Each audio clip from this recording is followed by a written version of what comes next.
प्रभु श्री राम से क्षमा याचना भी करता हूं। हमारे पुरुषार्थ, हमारे त्याग, तपस्या में कुछ तो कमी रह गई होगी कि हम इतनी सदियों तक ये कार्य कर नहीं पाए। आज वो कमी पूरी हुई है।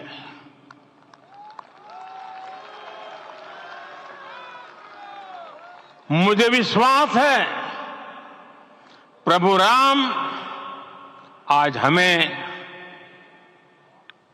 अवश्य क्षमा करेंगे। मेरे प्यारे देशवासियों, त्रेता में राम आगमन पर पूज्य संत तुलसीदास जी ने लिखा है, प्रभु बिलो की हर से पुरबासी, जनित वियोग विपत्ति समनासी। अर्थात प्रभु का आगमन देकर ही सब अयोध्यावासी, समग्र देशवासी हर्ष से भर गए। लंबे वियोग से जो आपत्ति आई थी उसका अंत हो गया। उस कालखंड में तो वो वियोग केवल 14 वर्षों का था, तब भी इतना असह्य था। इस युग में तो अयोध्या और देशवासियों ने सैकड़ों वर्षों का वियोग सहा है। हमारी कई कई पीढ़ियों ने वियोग सहा है। भारत के तो संविधान में उसकी पहली प्रति में भगवान राम विराजमान है। संविधान के अस्तित्व में आने के बाद भी दशकों तक प्रभु श्री राम के अस्तित्व को लेकर कानूनी लड़ाई चली।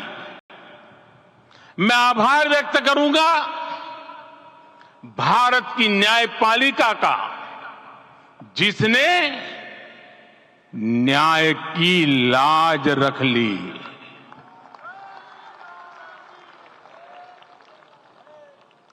न्याय के पर्याय प्रभु राम का मंदिर भी न्यायबद्ध तरीके से ही बना। साथियों, आज गांव-गांव में एक साथ कीर्तन संकीर्तन हो रहे हैं। आज मंदिरों में उत्सव हो रहे हैं, स्वच्छता अभियान चलाए जा रहे हैं। पूरा देश आज दीपावली मना रहा है। आज शाम घर घर राम ज्योति प्रज्वलित करने की तैयारी है। कल मैं श्री राम के आशीर्वाद से धनुषकोडी में राम सेतु के आरंभ बिंदु अरिचल मुनाई पर था। जिस घड़ी प्रभु राम समुद्र पार करने निकले थे, वो एक पल था जिसने काल चक्र को बदला था। उस भावमय पल को महसूस करने का मेरा ये विनम्र प्रयास था। वहां पर मैंने पुष्प वंदना की। वहां मेरे भीतर एक विश्वास जगा कि जैसे उस समय काल चक्र बदला था, उसी तरह अब काल चक्र फिर बदलेगा और शुभ दिशा में बढ़ेगा। अपने 11 दिन के व्रत अनुष्ठान के दौरान मैंने उन स्थानों का चरण स्पर्श करने का प्रयास किया जहां प्रभु राम के चरण पड़े थे, चाहे वो नासिक का पंचवटी धाम हो, केरला का पवित्र त्रिपायर मंदिर हो, आंध्र प्रदेश में लेपाक्षी हो, श्रीरंगम में रंगनाथ स्वामी मंदिर हो, रामेश्वरम में श्री रामनाथ स्वामी मंदिर हो या फिर धनुषकोडी। मेरा सौभाग्य है कि इसी पुनीत पवित्र भाव के साथ मुझे सागर से सरयू तक की यात्रा का अवसर मिला। सागर से सरयू तक हर जगह राम नाम का वही उत्सव भाव छाया हुआ है।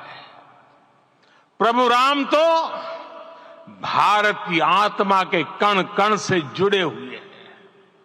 राम भारतवासियों के अंतर मन में विराजे हुए हैं। हम भारत में कहीं भी किसी की अंतरात्मा को छुएंगे तो इस एकत्व की अनुभूति होगी और यही भाव सब जगह मिलेगा। इससे उत्कृष्ट, इससे अधिक देश को समायोजित करने वाला सूत्र और क्या हो सकता है। मेरे प्यारे देशवासियों, मुझे देश के कोने कोने में अलग अलग भाषाओं में रामायण सुनने का अवसर मिला है, लेकिन विशेषकर पिछले 11 दिनों में रामायण अलग अलग भाषा में अलग राज्यों से मुझे विशेष रूप से सुनने का मौका मिला। राम को परिभाषित करते हुए ऋषियों ने कहा है, रमन्ते यस्मिन् इति रामः, अर्थात जिसमें रम जाए वही राम है। राम लोक की स्मृतियों में, पर्वत से लेकर परंपराओं में सर्वत्र समाये हुए हैं। हर युग में लोगों ने राम को जिया है।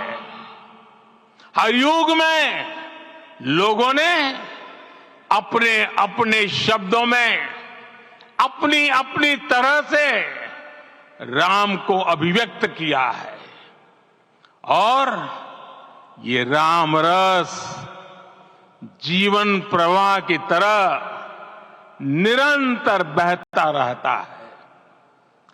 प्राचीन काल से भारत के हर कोने के लोग राम रस का आचमन करते रहे हैं।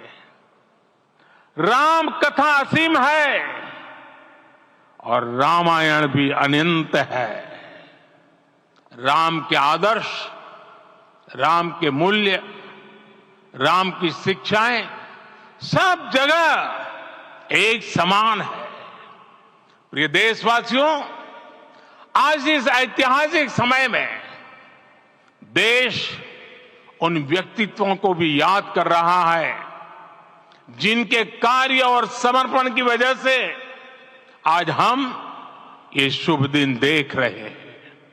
राम के इस काम में कितने ही लोगों ने त्याग और तपस्या की पराकाष्ठा करके दिखाई है।